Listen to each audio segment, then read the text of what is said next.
come away for the one, and so. Oh, when you call it boom, I came bomb or any money. Very sorry. We come away with my brain. Okay. Just try and take care of yourself, huh? Travel and I go my and I can't just go it out. So now you actually have it here. Maybe like it. I'm going to was here, you want to. I worry now. Don't stay too long for a day. See what you want to do. Just try to manage it for now. Okay. That's it.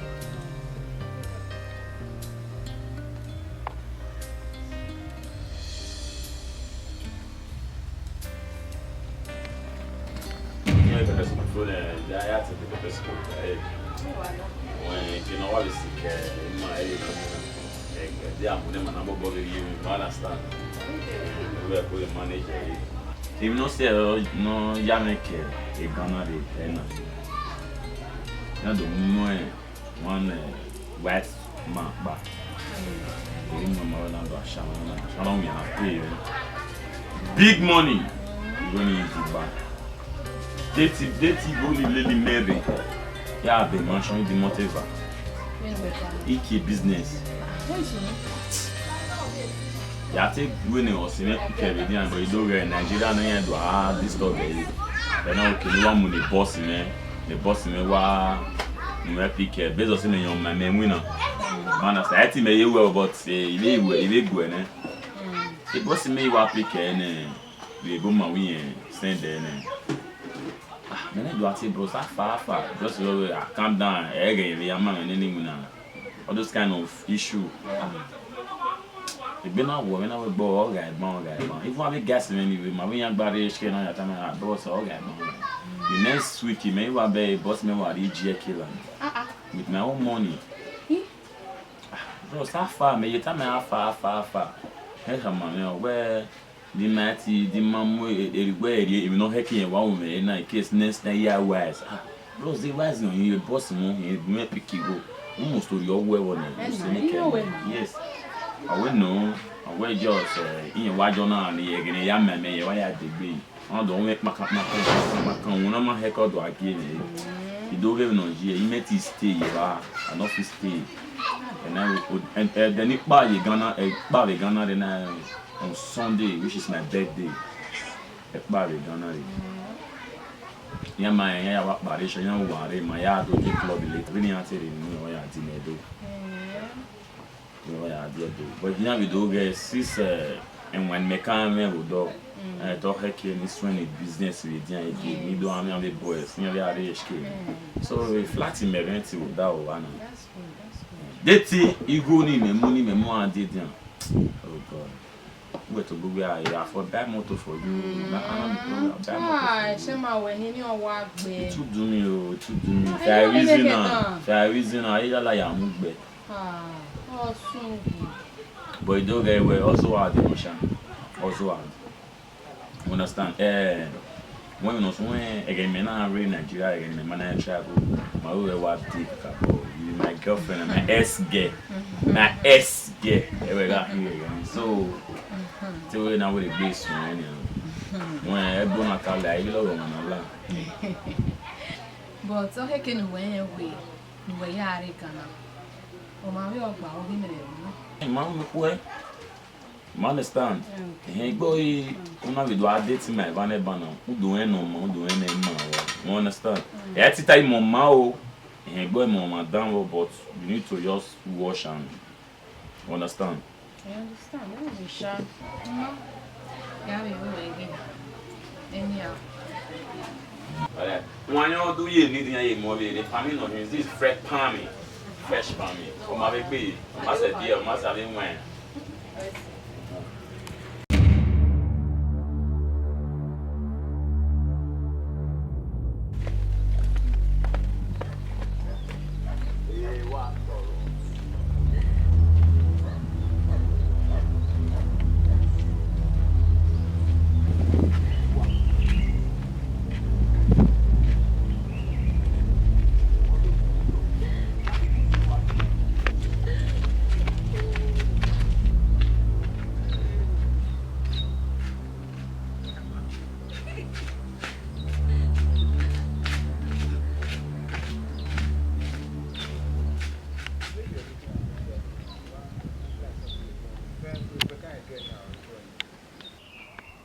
Umegen, umwe ni tama we rederio.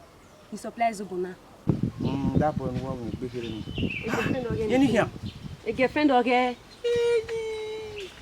Na iri girlfriend be this one be always na him. A girlfriend okay ni shini. Je mami wa ni fo. Wa, you know ya jolo si ri mi we ya duwa. Oni se. Je. Ya o. You dey imagine say God on your face.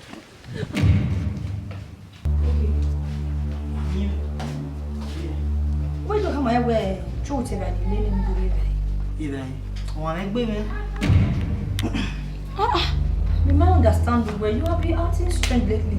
No level 1 me. You wọ́n egbe me. If I want egbe me, I'm fine. It's okay. Wọ́n na mo bo be agbe me yen kini be. It's okay. O say na ta lo jo ni say na. Wọ́n get to wọ́n egbe wọ́n win to ida. Me have boy here.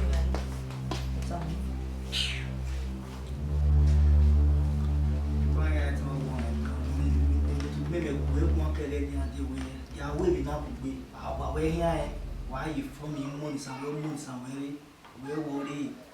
Babu one. Me marry you with my car away. Here we were Bono Kala, had it with more than a color. Hello, so when a job done, ever when to leave. Hello, baby, what here? I'm fine. You see, you know what? I'm fine now.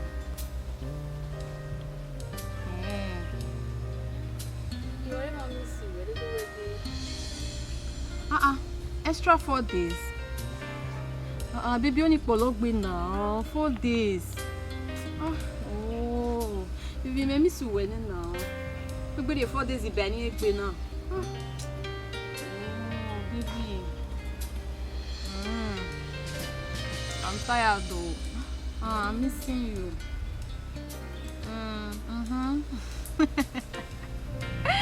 Alright. Okay, as in been nine we know. So funny worry. Okay. Alright, dear. Take care of yourself. Alright. Bye.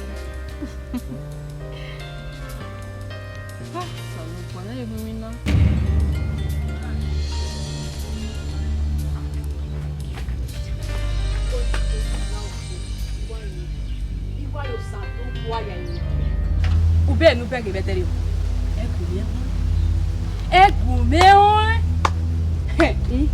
Only we was seeing you see me deba. Whatever tano mu we omule. My sister, okay, when I came up away. Ogun we ni kí o it's already. Oh, yata. Let me get you in your way. Stupid girl.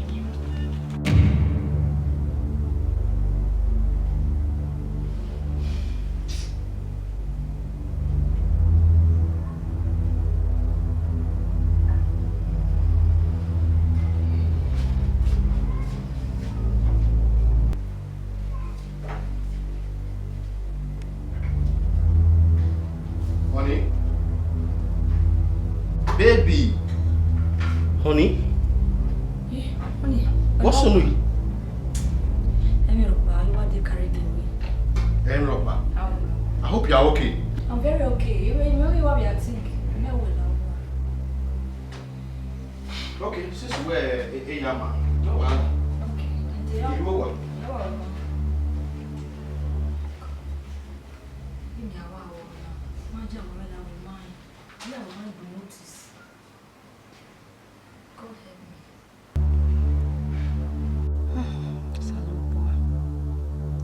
Maybe women na ena. Yosu. Yiwe me yosu. Mo regbe ga yin ni na bo yan wo e. Abi ya explain my be kisu e. Bi na ya wa wo mi. Tapi ni wa so pa e no pa. Me se ti du ni na. It's your woman now. What one okay? To me, me fan. You many handle it, boy. Be woman. I'm confused.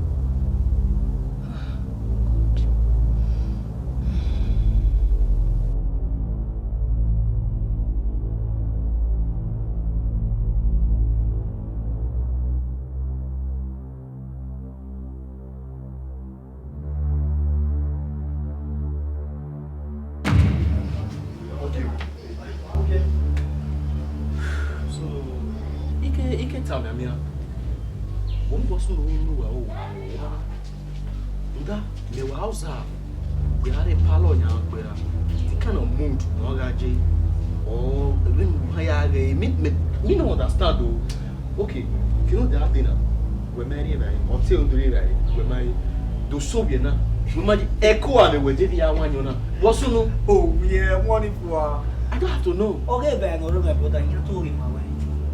Echo ma ni wa maybe that maybe and the one or two things maybe change of where environment but our men are no our nyon Dana emo wa se we bodo o mo so 3 days mari e dia wa na gbe okwe bed wa ri be ri se e dana ma wa me mi when we got post there now they were me so now so us here that me ma o go to everything the way ma o ha me mama make you feel comfortable one and first now so us here now we need one no to clarify everything who gele anose brother arene no why it's well me we nya fuck up na but us here now we need know where that us me be na cake here ima ora do me get boy mo all those things all ima so us here we need know where no so well e wa let my brother now one you na make na so we would do any gele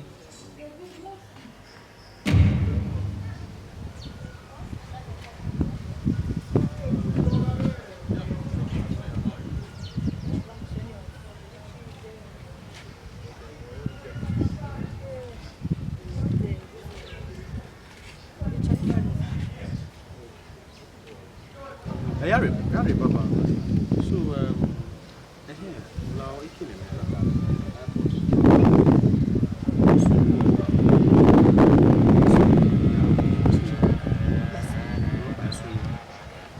No, yeah, how many so the kind of feelings in me. The amount of things so also here, you know, give it on now. Give him a by soon. You will know when you are by soon. Not by soon. calm down. If you assume it's a way, make identity for you. So you have to know person. Nothing is happening. You're not person, just okay. I'll say that we didn't know where. If anything should be the case, you should let me know. You understand? No problem. Okay. Yeah, fine. Alright, no problem. Yeah, sure. Go ahead. Let's start now. Okay. Alright.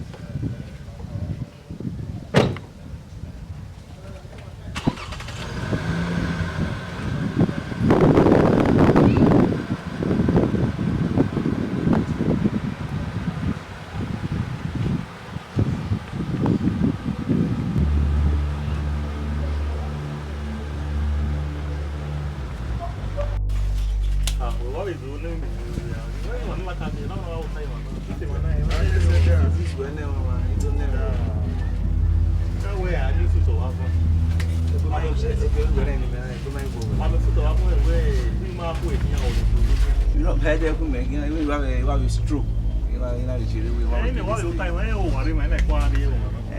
Say hey, the boy ni what boy walk Ghana de nuga tamani.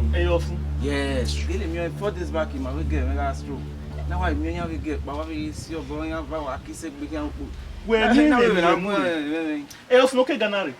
Yeah, that boy. So we ma what else like Ghana? Okay, why Ghana? Ya we make you go. If no you wala okay, ya make Ghana we are making na we na go make you go. Understand? Oh, Ghana. Only aye if one oga we iskole aye proof. Oh, ya make Ghana dey. Okay, ma we da mo we Ghana re no like code they will better no market no push ko ma me. Do e we awe we na me we da am the capital ma won. Ayi ko ne ni ware dey aye so o e mu. I went up with a total go Ghana we have push over. I will go on there. Oh, no, no, no, everyone. Because why you work out, I went some of you work out, not what I was over. Now I feel going anyway. And you're fool, eh?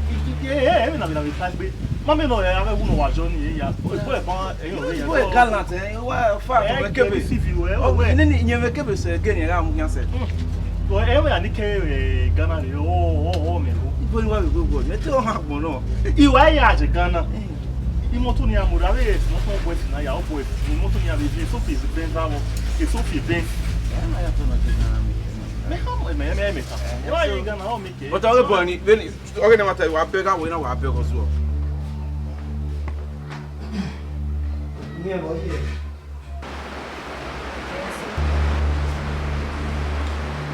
Email.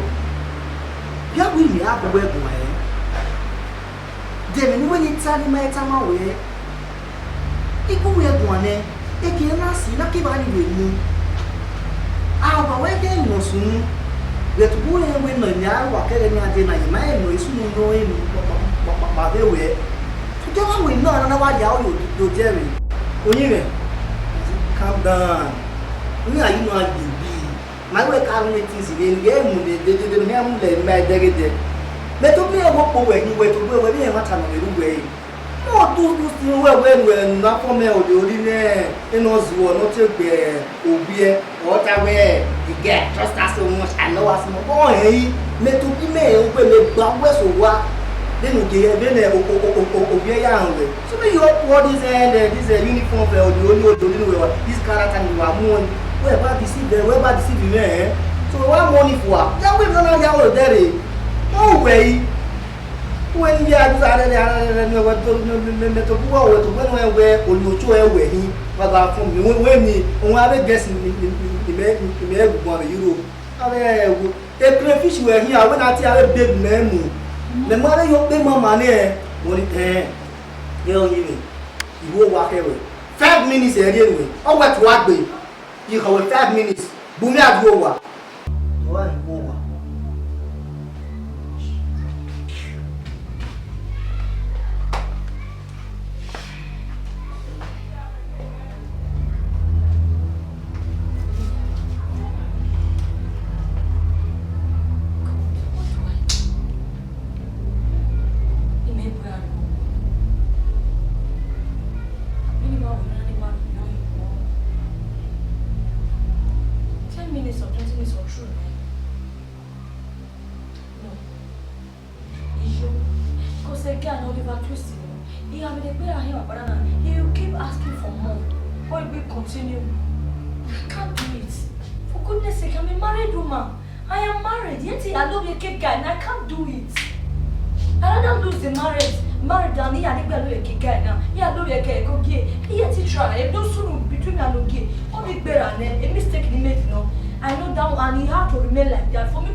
Oh, why you can more than 10 minutes? Yeah, here we're married. Okay, why are you acting like this now? Okay, do you go no ya balori anymore? Should you let this matter go? Oh, why you not go out and you have this Sylvia? Now come on over. So anyway, you need one year with me. But the boy wow, where I know soon now to go ahead in here like me. So you need 1 year with no more also when you. Oh, what what way? Ah, only. Oh God. Look over here, I hear my bomb. I hear my bomb. Even if you give me 1 day, if I'm not even to be like this, yeah, we're never there only. Out of frustration, I see the day of dinner. And this guy, he has refused to let this matter go. How can I speak with my old friend, my husband's best friend? How can I do that?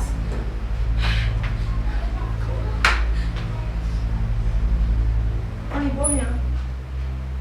Only 12 night, what boy here? 12 boy. You want to 12 boy? 12 boy. I want to again. You do have all right. Now, can okay, you are the care at dinner. Eh? Then we have here. I contact him. When we have man. I'm just trying to keep quiet. Get him in no sunu. So, cannot that dinner. You marry about Wana. You got no sunu. Oh, where Emropa. You got nowhere. Oh, where we not. What's sunu? Only I go. Okay. What hamamena? What's sunu? What's sunu? Eh?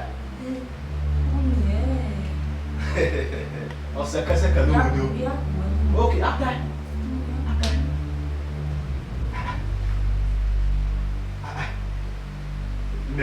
understand. Also, no.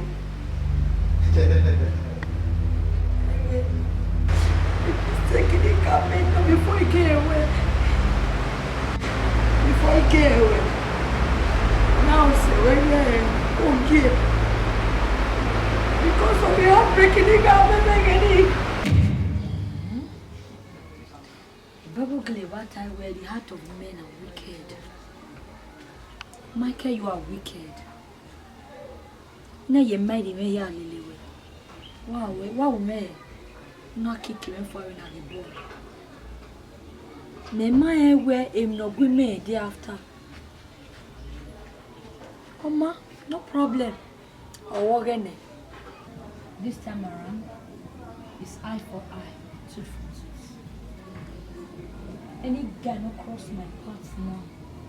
Oma rigo mene. Emi ekere bed wa ma oti yan mi side. Iya mi e down below. Egba. No, him me wa reblade me. Ya solid bia ya solid yan o. Eke we date ni. Awawa me give mo bob. Me no bob we dating. He may need a dating. Money for hand, back for ground. Ewa no. I'm don't cry. You give here. Me take a decision in many. Even me I go live ni me.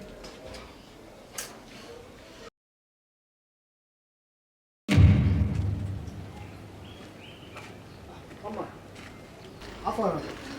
How business? Everywhere good, Abi.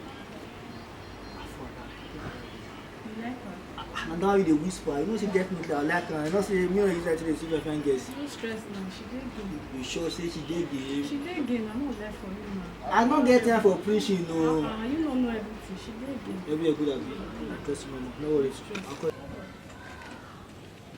Babe, how far? Okay, only my head take the enjoyment. You don't enjoy alone. I told you. Like that. You want join chorus? No, later I will join. I dey be. No get the big pass. How far? You know where the chop dey go? How much? Next. No, sure. You know as the weather you're being. I mean, one my just strong today. It be 20k. 20k. Now for the full, now full year I be now. See, I beg you don't want to talk too much. You mean your thing there? I don't say everything deal with you. I'll give 15k. Bros, chillasi. Now you know the pride like say. Anyway, sure. Not so bad. My sister don't follow up. Everywhere good. Very good. Before you tell you something, may I take one thing, I take the step down. Mama! Not take granuts and Gurujan. I think it's not that one, I'll take. No, I bet bring Guguru come on. Bring now 8 plug. I know you left 4 plug. Bring any come for me, bring Guguru come as missed you. Mama, see, everywhere good for my side. This night, when him and him were here.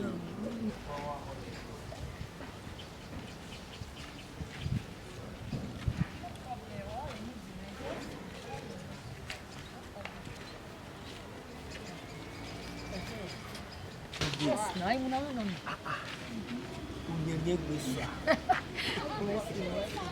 Anytime, any day, I'm just call me. So funny. Go near. Oh, you go no regret. Come let's do it. Anyway, sir, we. All right, take care. We work with me. Hi, sweet baby.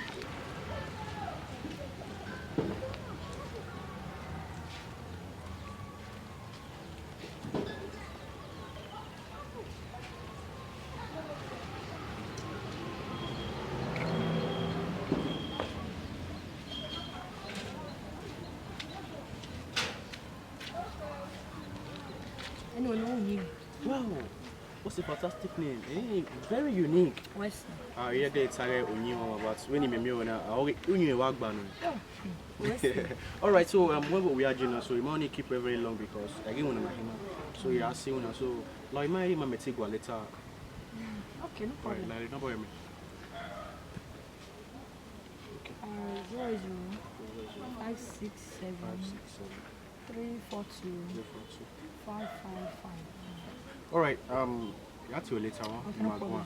Okay, no problem. No problem. Where's it? All right. Jesus. Only you, my way. If you are never come back.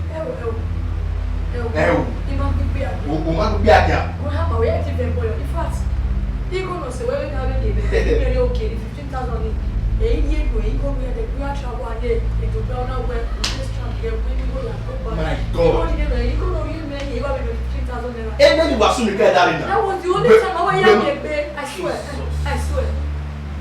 And then you were soon to women that can be. We man, even Oseneghian, very okay. Or not the women of small women. It was soon to get at dinner. Nana make okay, maybe about one. In a watching again, if you understand what's soon. Oh, we did, but you are not here. Ah? In fact, I know in your Baba, how my way. Okay. Okay. Jesus Christ. Oh, okay.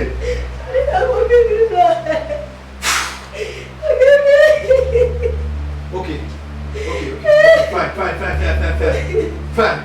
You're on it. Get up. Look at me. Don't worry. Jesus. Okay. Alright. All the way wanna be. Oh, one here. All the way. Let's go inside.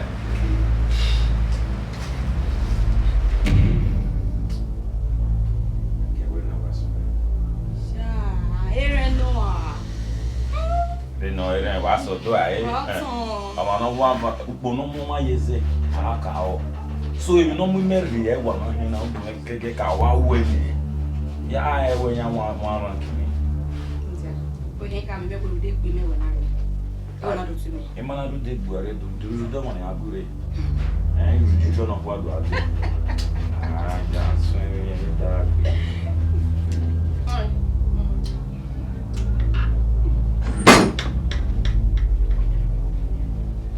Where am I?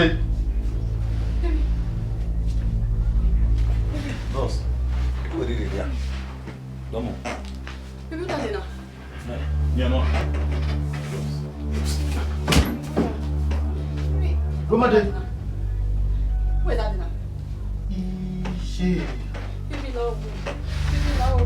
Hey! Baby, no. It's not what you think, no. Even who are you now? Who that what? What will it take? So, and then I want to know whether now you have had a money. So, now, Mama, you understand what we want. What soon we? Oh, we are not saying, I don't understand. A matter where a woman wedding, but you get early. They can take me. Oh, he meant. It's true. You're not just because Marco know you're giving. You're not more. Huh? Okay.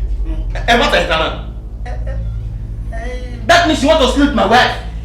Jesus. Okay. Many ways I want money anyway. Money.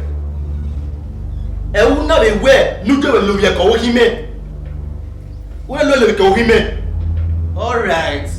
I get it all clear now. And know that or two way. Baby. Then I deport you out in Nigeria. Everything with the old him. You want to sleep with my wife? Alright.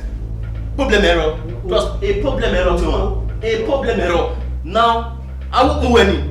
We might not marry him. We must have but we listen. Out money yet, Bonnie. Niti amuju you Avio. I won't take anything from you. Anything you tell me will want it. Avio. Right now, you are leaving my house. No, go good for somebody. No, you are leaving my house. Honey, I not to go. In fact, my head be asking me. You are leaving our house this moment.